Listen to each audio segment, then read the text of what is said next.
Well, guys, Mike Noel here, Blockchain Consultants, Blockchain Weekly, and yes, this is a live event, and yes, stuff like that happens all the time. So sorry about the little glitch there. A couple of buttons that kind of moved around, and sometimes it's difficult to remember where we are.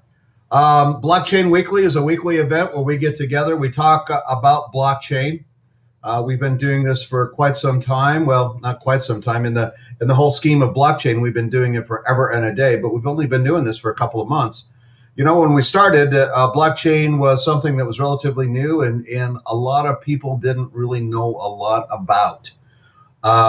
Then we had a lot of things happen with cryptocurrency. We had blockchain and Ethereum raising in price, and all the altcoins out there. People were spending money and buying coins and wanting to know where the speculation was going, what the best coin to buy to make money was. And there was a group of us that kind of sat in the background and said,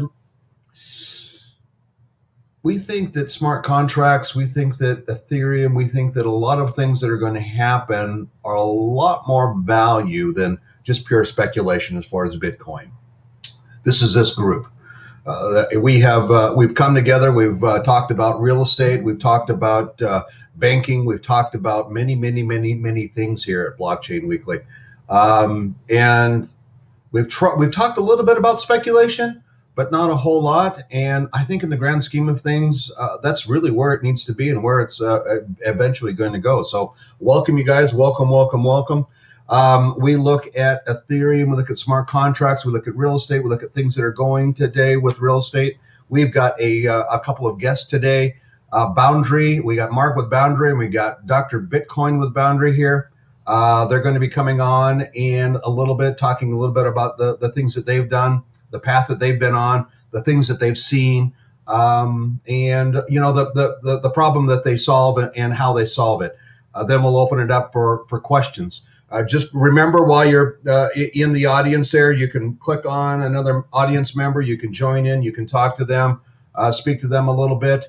And that's what makes it fun. Asking questions at the end, please remember to ask questions. So last night, I was at a innovation summit at Westworld here in Phoenix. It was Kadima is a venture capital group, and they had sponsored an investment, a summit for innovation. And it wasn't a blockchain summit. It was just a summit for innovation. Lots of people there, lots of investors, lots of money there, lots of startups, lots of people trying to do something. They had a bunch of speakers there. And as it turned out, the only speakers that were really popular were the blockchain speakers. It was really something else to see. Hansen was there, the artificial intelligence. There a lot of people up on that, but a lot of people doing blockchain. There's a group that's doing transportation blockchain. There's a group here locally that's doing block title. So they're doing real estate titles on the blockchain. There's all kinds of stuff happening. It's just a wonderful time to be involved.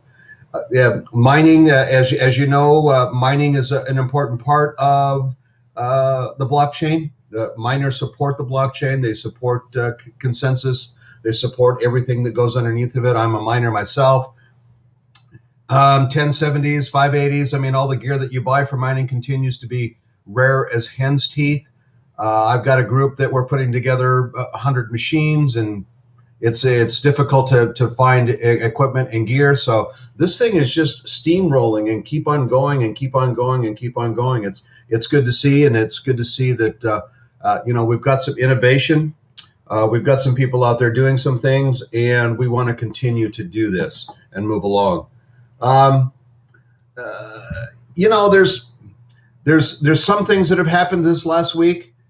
The SEC has come down hard on a couple of the folks in Silicon Valley. They have actually come out against some of the speculative coins out there that are more securities and are less utility tokens. And they've actually moved forward on a couple of things and filed some suits. So more to come on that. I'm keeping my eye on that. It seems like they're finding every day, they're finding a new use for a kind of of a token. A lot of things happening in the energy sector, a lot of things happening in fraud reduction and in exchanges and credit cards and things of this nature. All that seems to be moving fast and moving forward quickly. So stay tuned for more of that. And you know, it just seems like, you know, real estate is the hot button. Everyone is looking at how we're going to do real estate. There's some people out there that have it down, and there's some people that don't. And I think we have a group today that seems to have it down. And we have Mark and Dr. Bitcoin here today. Mike, if we can get them on the stage a little bit, let's kind of move right into Mark. Are you there? Can you hear me? Howdy, we can hear you. Oh, you're there. Okay, hang on a second. Let me turn my sound down. You guys are doing good, man. You're a little loud there, but that's great.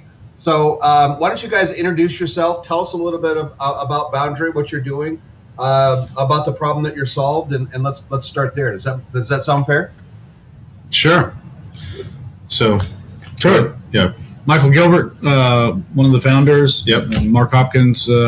Also a founder of Boundre Group. And I have the web series, Ask Dr. Bitcoin. Great. So I guess I got into cryptocurrency around 2011. I actually, ironically, introduced to it by a buddy of mine who was a VP at Bank of America. But he and I would drink coffee and geek out late at night and talk about crypto things. And I would pay for the meal in cash, and he would pay me his half in Bitcoin. So, in today dollars, I think each cup of coffee was probably about $10,000 at this point. So, it was.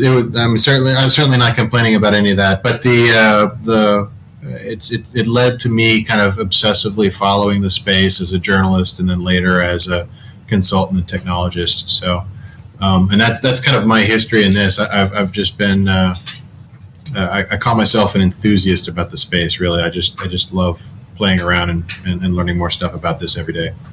And Michael, we met in the Dallas startup space. I'll let him tell you a little bit about his history. Sure. Serial entrepreneur, been in multiple industries over 32 years, from manufacturing, primarily technology since 98.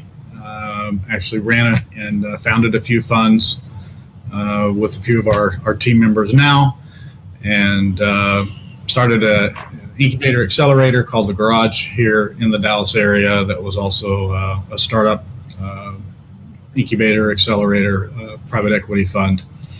But been in real estate either as either rehabber in construction in my early days, and if Kyle's watching, as a roofer, and we have plenty of funny stories from that industry. But I got into rehabbing and doing multifamily, and just started following the markets over the last few years with a lot of the major corporations that are moving to Dallas and Texas in general.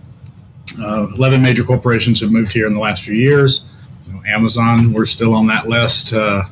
Good Lord, if they bring 50,000 people here. Not sure where we'll put them. I don't know where we're going to put them all. But, that's a good problem for Boundre to have, because we are a real estate development company. So you're a real estate development company, and you're based out of where? We're based out of the British Virgin Islands. So we're looking at developments here in Dallas.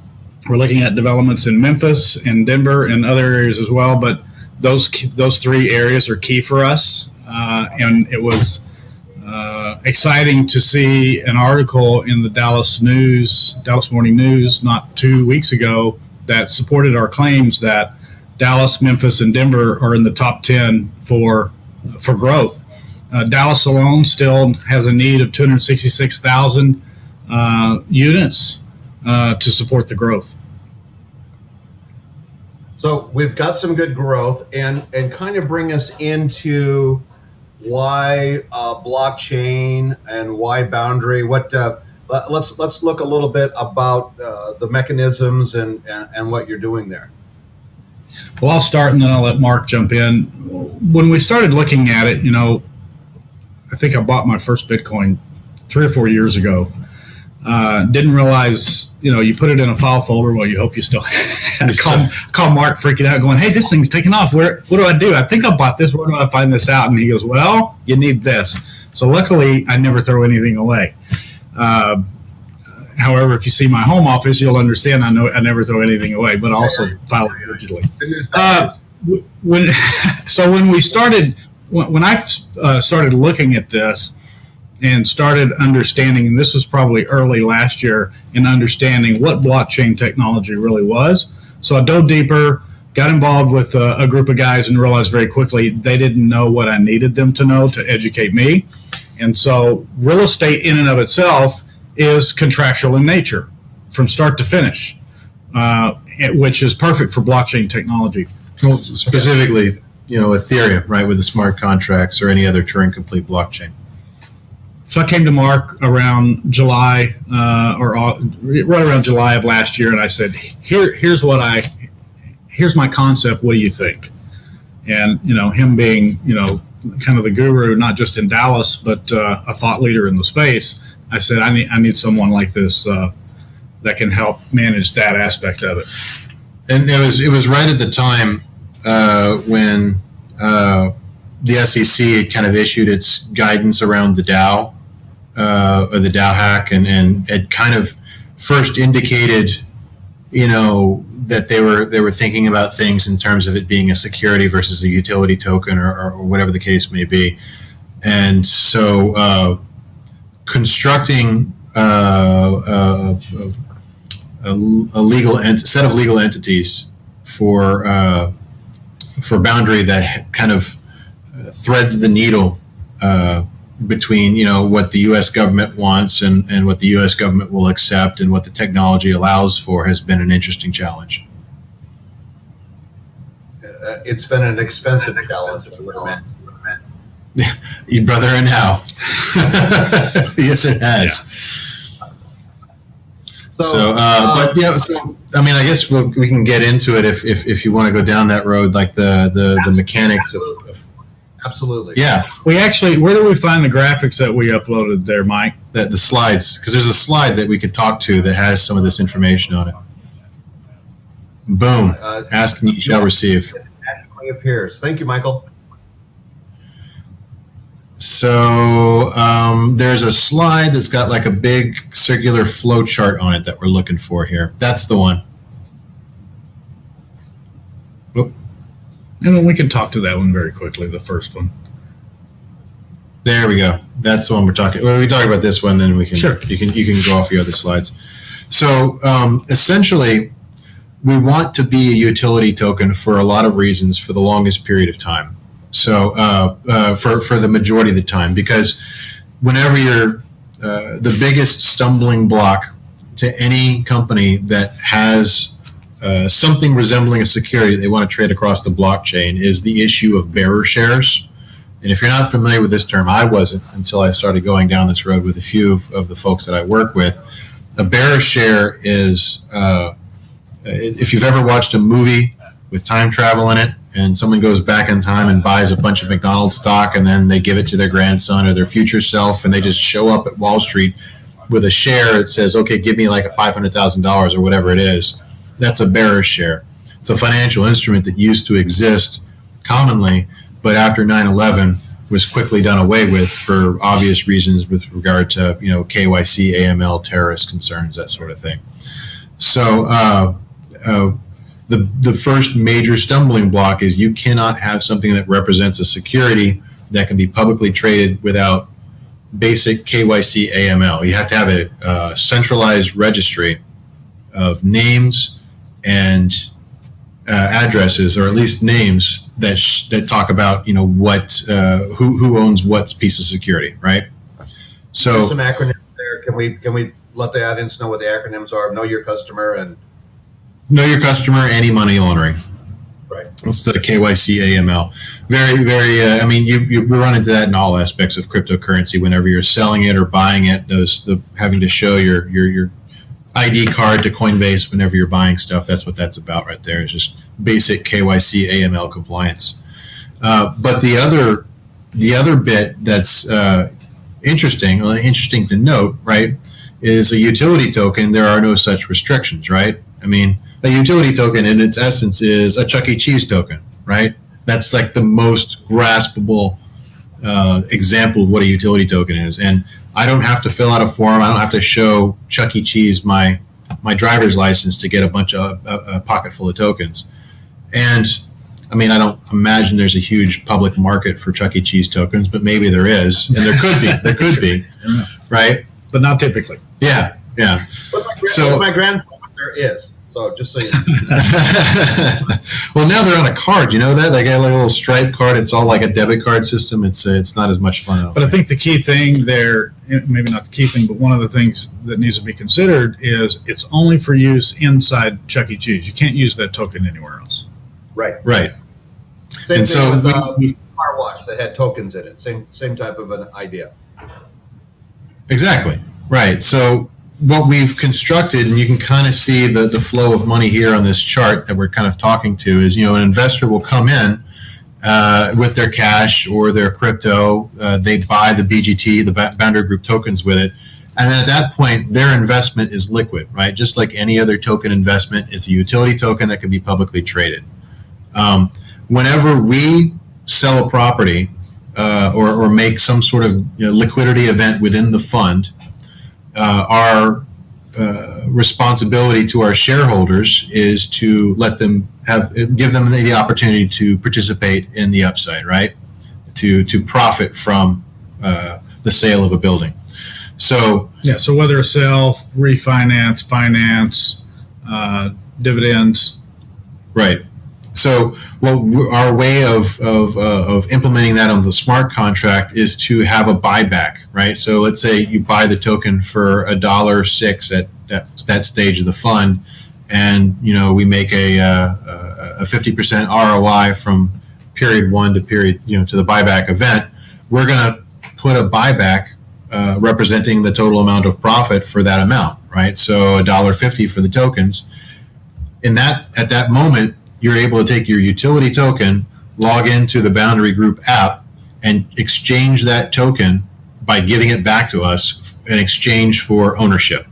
And it's at that chokehold that we can perform the basic KYC AML due diligence that the United States government requires us to do anytime we bring on new partners to a limited partnership situation.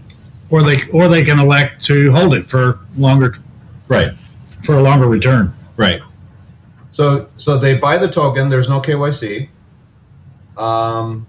The Boundre Group uses cash to buy properties.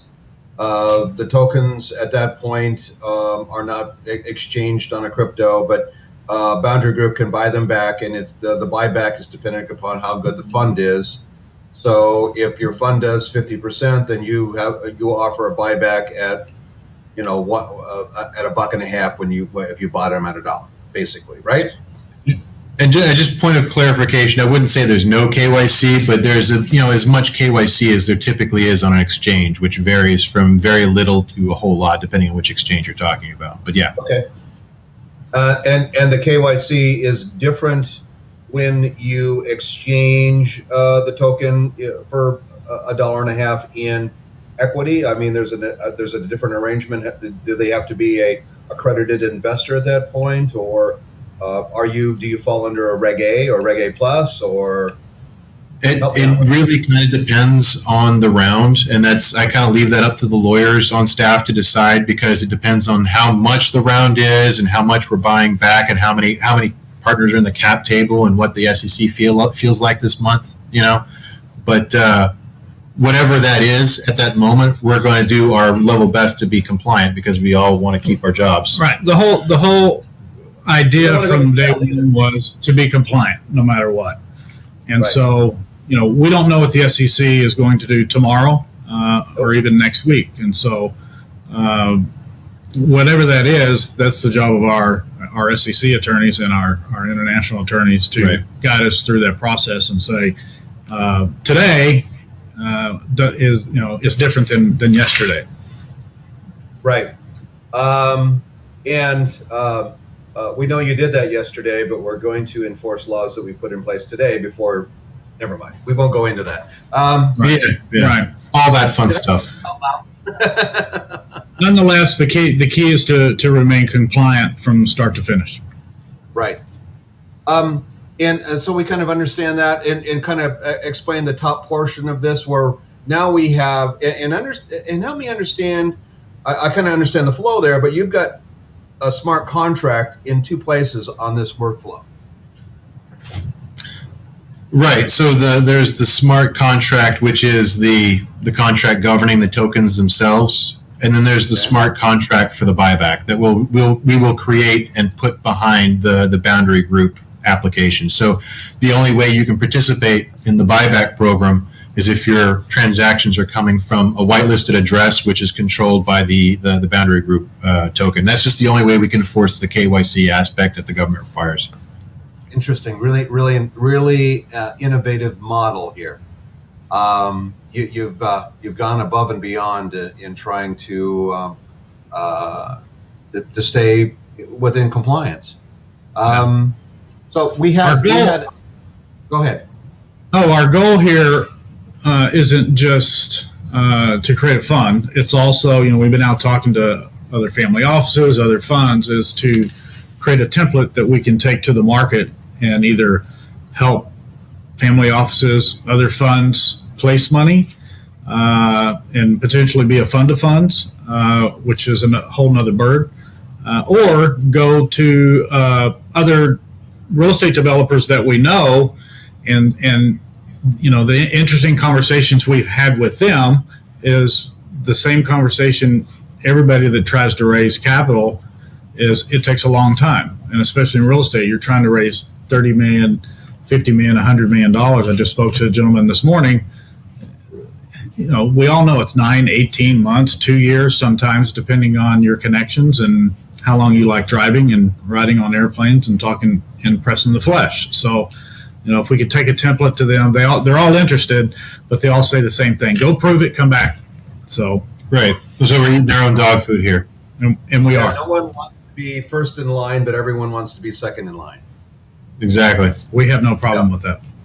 I you know what? I love it. I thank you guys for going out there and working on this.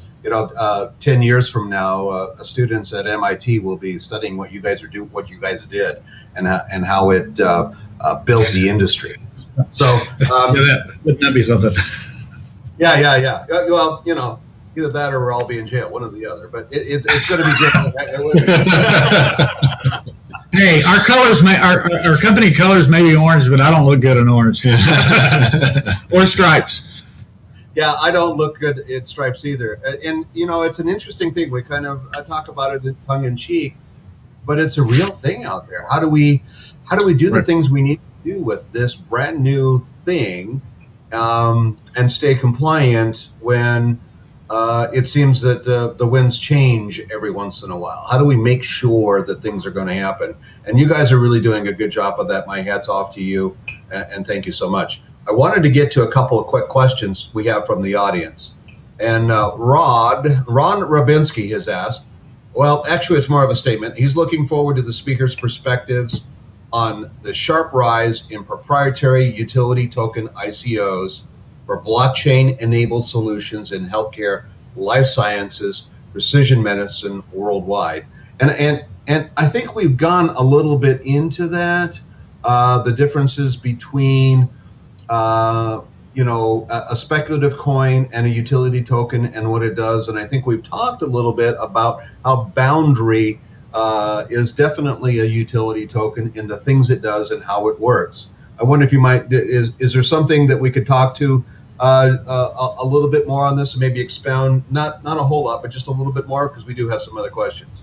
I mean, I can spend a little bit of time. I write a lot of white papers for different organizations through my consultation business. And I've actually written the same medical white paper 3 times And the problem isn't necessarily that the concept doesn't work. It's the risk tolerance and the incentive models of the existing insurance companies, which are the ultimate yay or naysayers for any new innovation in the space, right? Right. But the biggest low-hanging fruit in medicine all has to do with customer data provenance.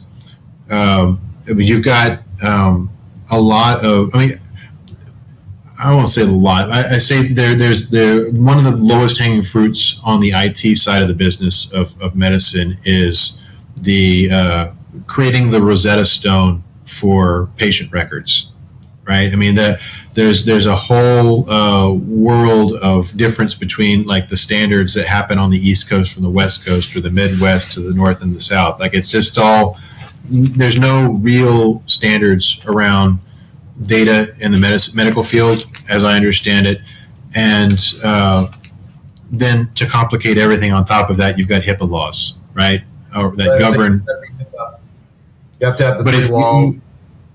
Right, but blockchain is a storage mechanism, right? I mean, above all else, you store data on the blockchain, and I can own data on the blockchain. I can license my data to anybody I choose to through smart contracts and data provenance. And there's no reason other than misaligned incentives why the medical field hasn't taken this and applied it to their ends. Yeah. I've coined a term for this. It's called Noel's Law. And Noel's Law is the first thing that a centralized organization will do when confronted with a decentralized mechanism is try and centralize it. Yeah. Usually. Hence Hyperledger, right? Yeah. Well, yeah, okay, yeah. Hyperledger, yeah. And a couple of other things out there. Private chains, community chains. We're looking at different kinds of consensus models, and they want to try and take back control. I think real estate, just like the health, the healthcare industry, just like real estate, is built perfectly for the blockchain. It is, right? And the same diaspora exists, right? Yeah. The question is, once we get blockchain into real estate, do we need an ALTA policy? You need a what policy? An ALTA policy, land title policy. When yeah. Well, right. I foresee, I could be wrong. I've never been wrong before, until now. With that statement, no, I foresee, title companies. I hate to even say it, some legal agreements or the need for an attorney going away due to blockchain technology. Yeah. Oh, that would be horrible. Horrible. I'm not saying the cost would be different, but we hope it would be. I mean, that's the whole point. No, it should be easier and it should be less expensive. Right. And there's a company out there called Block Title that's here in Scottsdale that's working on that. I'm trying to get them on Blockchain Weekly. We'll see if we can get that done sometime in the next couple of weeks. But yeah, I mean, it changes everything. It's so disruptive to the real estate industry and to the medical industry. But yeah, proprietary utility tokens are the things that are coming down the road. And what we do is we look at rationalizing and streamlining workflows with distributed ledger. That's what Blockchain Consultants does. One quick question before. Go ahead. Oh, I was going to say, it really goes down to, or boils down to some of the problems we're solving, which is, deed fraud, things of that nature. Right. Yeah. It's immutable. It's a blockchain. And you can't hack it. It's unhackable. We understand who owns that property. We understand that we even have the Byzantine generals issue that the ALTA policy solves, right? Because we know when that title exchanged and what happened. It's on a blockchain. There's a consensus for who owns the property, and it remains solid. And it's actually a better system than what we currently have. Real estate is perfect. Yeah, we were working on a project. It's probably been 4 years ago when I had the garage. A guy named Michael Thompson and I were working on a company called Deed Fraud. And we really, because of the real estate industry again, and hadn't really thought about putting this, inside a blockchain, but we were actually just writing software. And the problem was with, counties and cities, but they always pushed you to the sheriff, and the sheriff's like, I don't have the manpower to go after the amount of deed fraud that happens in our county. And he said, look, if you can come up with a solution, I'm all for it. The Empire State Building thing. Right. So if you Google man steals Empire State Building in 90 minutes, it's a true story. They wanted to prove it. Was it the New York Times? I forget who it was. One of the New York papers. Wanted to prove that deed fraud was a problem. And you hear about squatters. And so the guy went down to the county courthouse and stole the Empire State Building. Obviously, they gave it back, but he walked out, with control of that property. Wow. So that is one of the things that we plan to solve. Yeah, that as it turns out, a lot of the things that we do are based on systems that were put in place, 30, 40 years ago. Things have changed, right? Even databases. I mean, when the Oracle database was built, if you look at the way Oracle works, the way it was built, and it was built 20, 30 years ago, and if you look at Oracle and you think, okay, it's 20, 30 years ago, I'm going to build a database, you'd want to build it like Oracle. That's the way you'd want to build it. SQL, same thing. MySQL, same thing. As it turns out, if you want to look at building a database in today's environment, you probably wouldn't want to do it that way. It's completely different. We have different types of things, or things are a lot quicker. We can take smaller databases and put them right next to where we want to query. We don't have to have questions. We don't have to have fields. But that's a different story altogether. I'm geeking out. I apologize. We do have a question I want to get. Blockchain.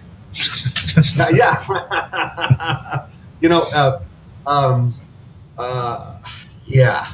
So many things coming from blockchain. You know who Hansen is, the artificial intelligence, right?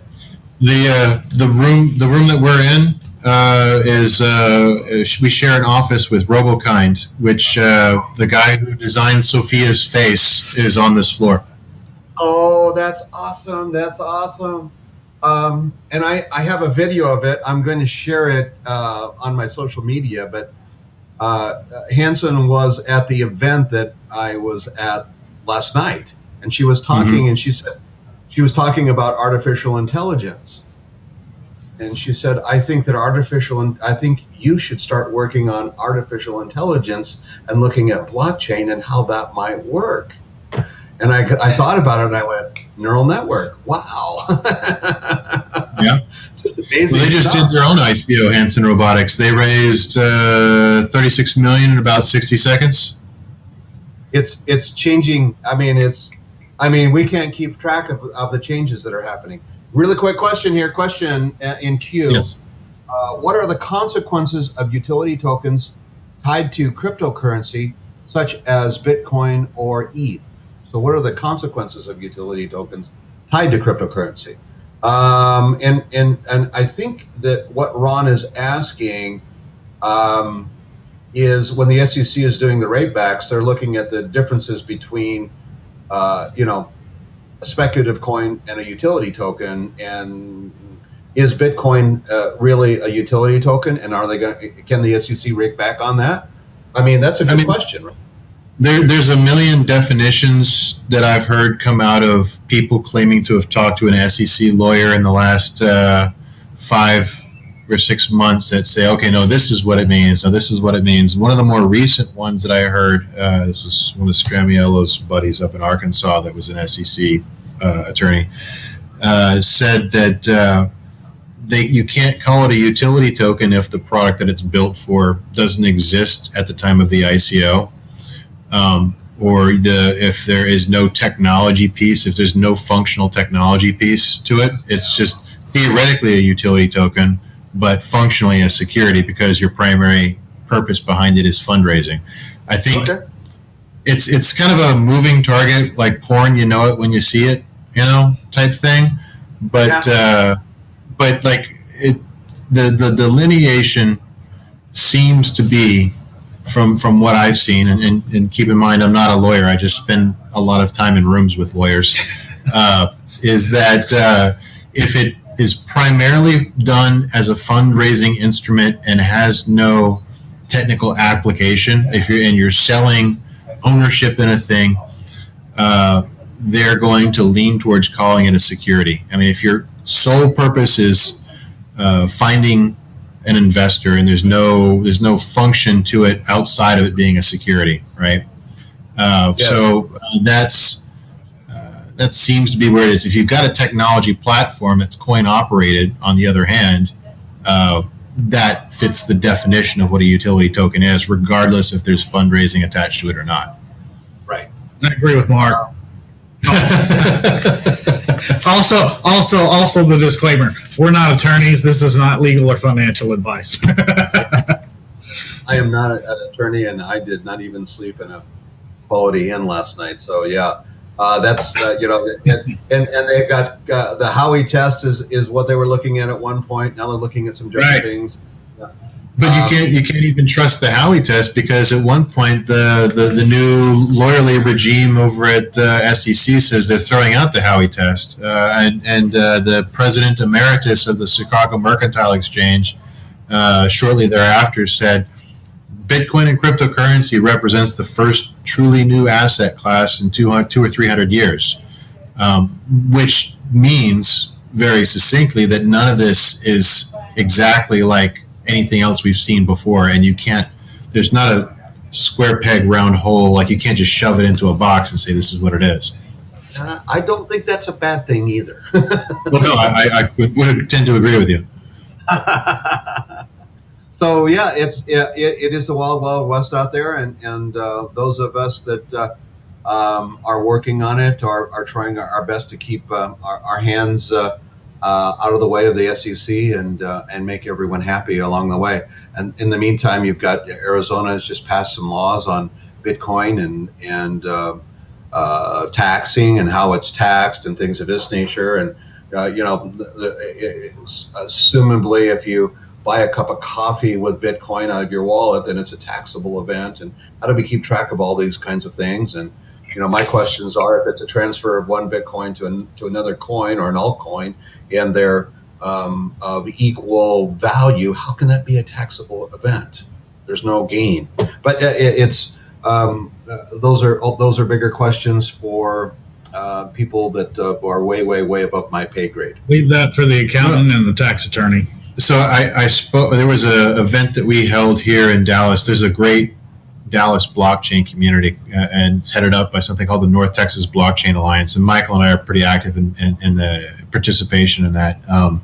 They had a thing called a blockchain boot camp, where they had like 3 lawyers and 3 tech guys that just filled up an entire day with like hour and a half presentations, just deep diving on their areas of expertise. From that group, there was a couple of lawyers that specialize in SEC law as it pertains to crypto. I won't mention their name because I did catch them a little off guard with one of my questions, which goes to illustrate. And they may be watching. They could be watching too. So that's another. I will say that I would still recommend them for work, but it just shows how fast this stuff is moving, right? So they spent 6 to 9 months trying to iron out what it means to have a security, what it means to do with an ICO. How does tax law and SEC law and FACTA law regard exchanges, like you were talking about, like for like, with coins and whatnot. And what they seem very sure of themselves in terms of like, well, you've got to be compliant, and all these exchanges are going to disappear, and it's going to all kind of disappear into the CMOE and CME or CBOE and CME. And I just kind of raised my hand. I'm like, what happens when we have decentralized exchanges that are also headless? And then I had to explain what that meant. And then when I explained what that meant, they paused for a minute. They're like, well, yeah, because there's nobody to prosecute. And so they had an answer for it. They had a legal answer that they pondered and came up with, and that sounded plausible. But like, if the people that are defending these people haven't thought of these things, the SEC certainly hasn't thought of these things, and there's no way that the government can keep a pace with the technology. Yeah, I had an argument last night with a gentleman, and we were talking about a headless rental car, that really was owned by a blockchain. So, and how does that work? And he said, well, you can't do that. And I went, I can't. Watch me. Why not? Exactly. That would be marketing me. It's like, yeah, watch me do it anyway. No, I can do it. I just need to know if I should do it. Right. Right. I've figured it out. I know how to do this. But one thing we've learned is it is very costly to do an ICO. It's costly to do ICO. Yeah. Well, okay, so it's costly for you to do an ICO. I do an ICO in about 20 or 30 seconds in my Ethereum wallet. But, there's all kinds of ramifications on what we can now do with that coin and how we can do it. This is a big question. And the issues you have change just like the wind from time to time. You've got I would assume millions of dollars invested in attorneys at this point. I wouldn't go that far, but it's definitely getting up there. Yeah, it's a lot, I'm sure, and that's just to figure out how to do. We've gone through 4 legal firms. Not gone through. We have 4 attorneys. 4 firms on staff. Just that international SEC that understand crypto. And that's not even the end of our list. Once we're in the full-on, fully funded ICO phase, we've got an earmarked budget for probably a couple more firms as well. Yeah, so real estate attorneys, and then just our standard contractual, corporate attorney. This is a big problem. It is. It's a big problem, and it's. I think it's holding back the industry. If there were no SEC, I wouldn't need all these attorneys. Yeah. Yeah, faulty towers, right? We could run this hotel like a hotel properly should be run if it just wasn't for the guests. Without the guests, it'd be a much simpler proposition. Okay. Towards the end, I want to make a video questions, more general. Okay, all right. Michael's going to come in a little bit. I'm sorry. Squirrel, I got sidetracked. Mike, I want to get another slide on and let them talk about a little bit on the next slide. Can we do that, Mike? Oh, there we go. So, is the Boundre? Go ahead.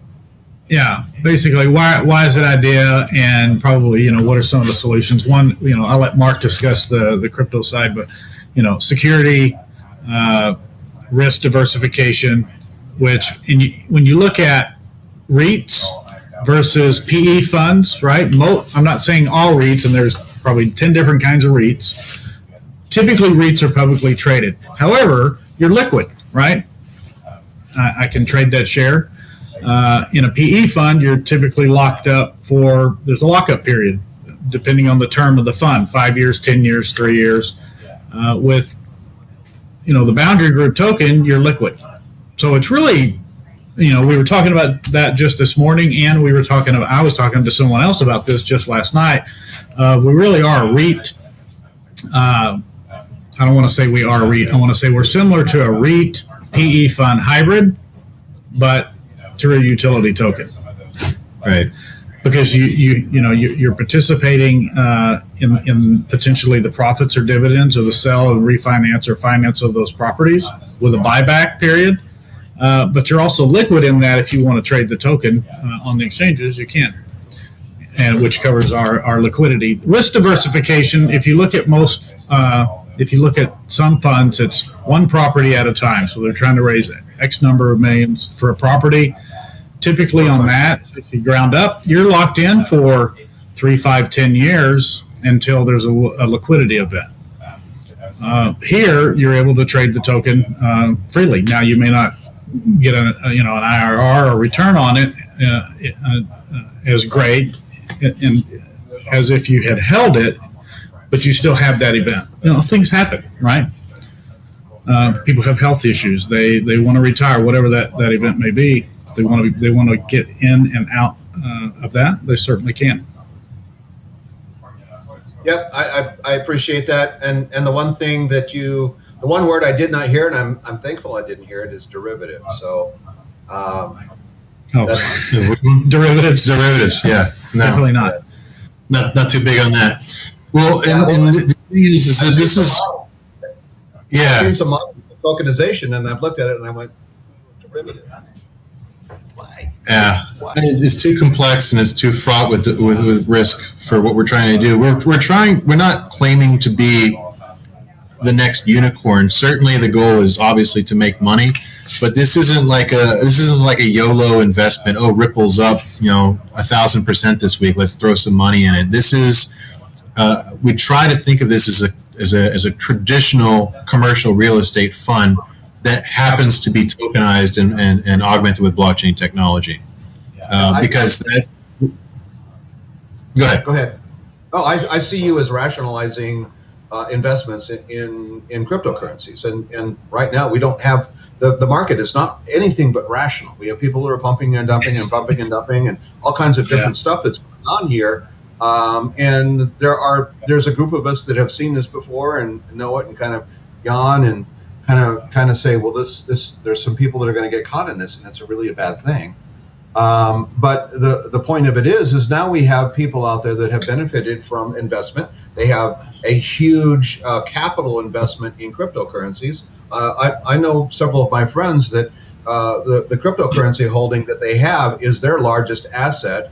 It's larger than the home that they live in, but yet it's not something that there's some speculative out there. And how do I do this? And how do I hedge it? And my friends are, they're not Gen Xers for the most part. So how do we take this and put it in an environment where I know that my wife can be taken care of, or this kind of stuff? So it's a rationalization of the crypto industry, and my hat's off to you for giving this a go. Someone had to do it, and I'm glad it was you guys.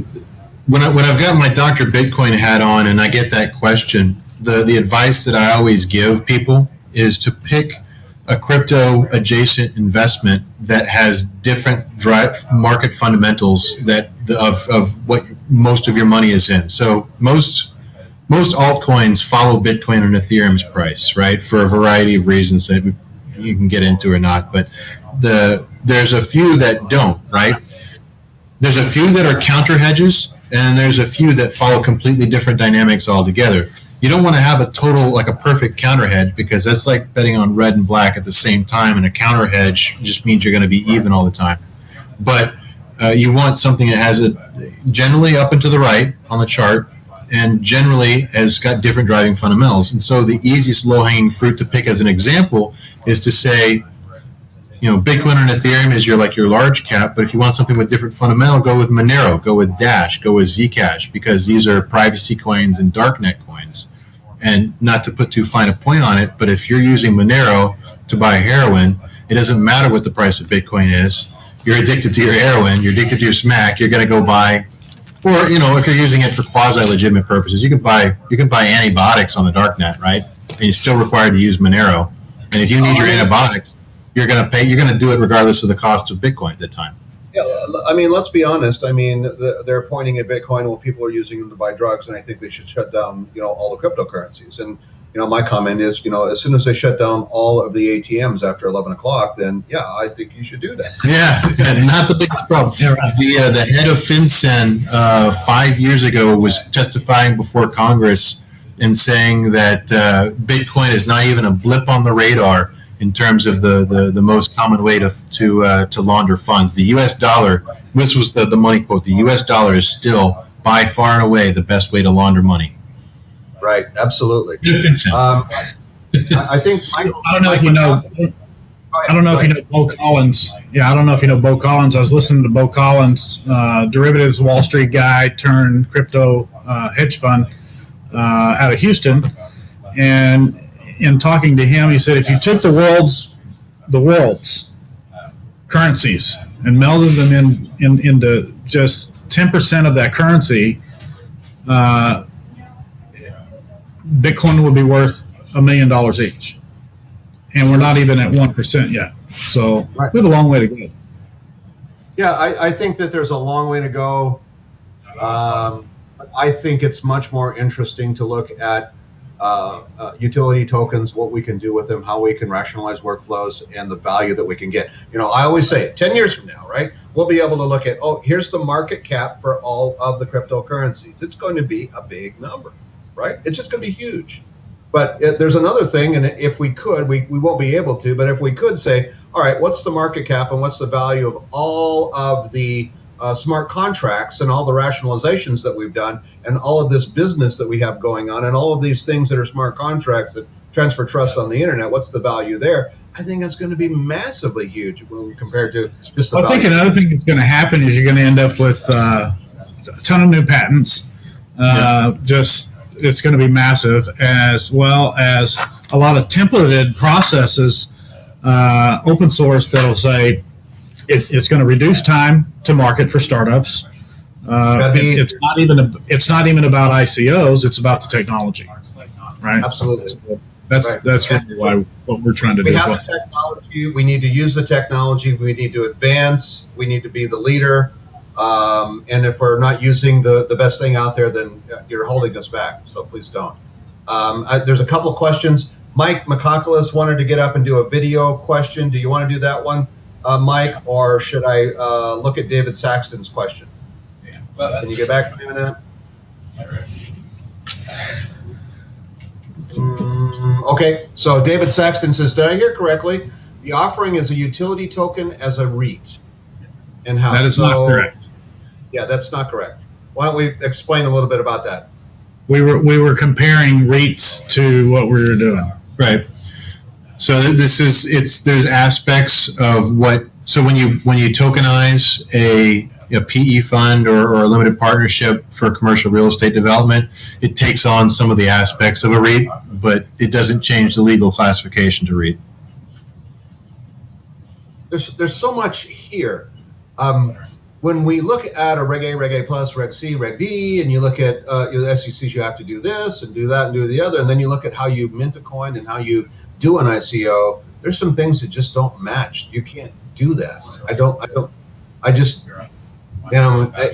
like, it's like being bipolar at the same time. It's Sybil. All of a sudden you've got Sybil on the line, and I bet there's a group of people out there going, Sybil, what's Sybil? But there's an older group of people that understand that. The audience, they're too young for that. I don't know.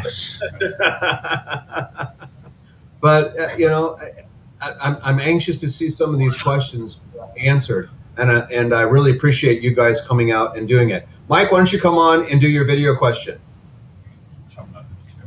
Oh, here he comes. Ladies and gentlemen, the great Michalakis. Hey guys, what's going on? So this is more of a general question, but in light of what came out, I guess a day or two ago, regarding the fact that Facebook is no longer allowing ICO advertisements on Facebook anymore. Which it's funny, for a while there, for the last few weeks, I probably was seeing one every day an ad come up on my feed.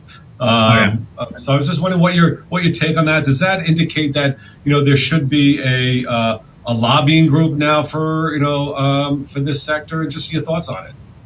We were literally just talking about this in our company Telegram channel, like 2 hours ago. Yeah. So I saw that last night. Yeah. Or this morning. I mean, I think someone. There's shades of Jamie Dimon here. Because Mark Zuckerberg was just like 5 minutes ago talking about doing his own ICO, wasn't he? And now he's like, no ICOs but mine, right? So I don't know. It's eliminate the competition. It does. I mean, in all truthfulness, we can all be honest here. There was a lot of scams that were being pimped as ICOs, and I think there's a lot of people that are even well-meaning that will. Because ICOs don't go through the same kind of vetting process that a startup does. Like, there's not a board of sharks that are sitting there going, no, you can't do your ICO. It's totally egalitarian. And investigate and the capital flooding into the market is much less sophisticated, which for all the good and bad that means, than it would be coming out of Silicon Valley, for instance. But so, I mean, I get the cause, right? I get the reasons why they did it. This also came right on the heels of this Arise Bank SEC action. Like, that happened like literally hours after that, and that was certainly a scam, a wolf in sheep's clothing, for a variety of reasons. And but we knew that before they announced it. Yeah, I think Facebook is taking a more nuanced approach, and because of their large incumbent position, I mean, they're doing what they're doing, and it has the feel of a government doing it. But I think us on this side of the table also have to recognize that this is what self-regulation also looks like. and hopefully they'll come to a more reasonable position upon further consideration. Okay, great. Thanks, guys. There's a couple more text questions in. I'm going to pop them on the screen for you guys. Here's the first one. About kind of like walking some motion and stuff. So that's the style it's going to be like 60 seconds. I would like to know how, as security is designed in your site, the recent stealing has been done in Japan. Kind of a sign of So hacking sites. Oh, right. So what we're doing as a security model, right? So we're at least in the pre-ICO phase. All of our fundraising has been done very high touch. So we called it a friends and family round, and then like we had an equity round before we even called it a pre-ICO. And it was very high touch. I mean, it was very difficult to hack the process of me giving you a check or whatever. So that was our security to start. Right. We're actually taking a somewhat unique approach to the ICO itself in the coin sale phase, where we're going to partner with exchanges that have ostensibly better security in place than what an individual outfit like us can put together in a short period of time. I think a lot of that happens because companies trying to do an ICO put that wallet address up there where you can send the currency, and they hack the website and they change it and it gets to their wallet, and once it's gone, it's gone. And Mark decided early on, and I agreed with him in about half a second, that we're not going to put that up there.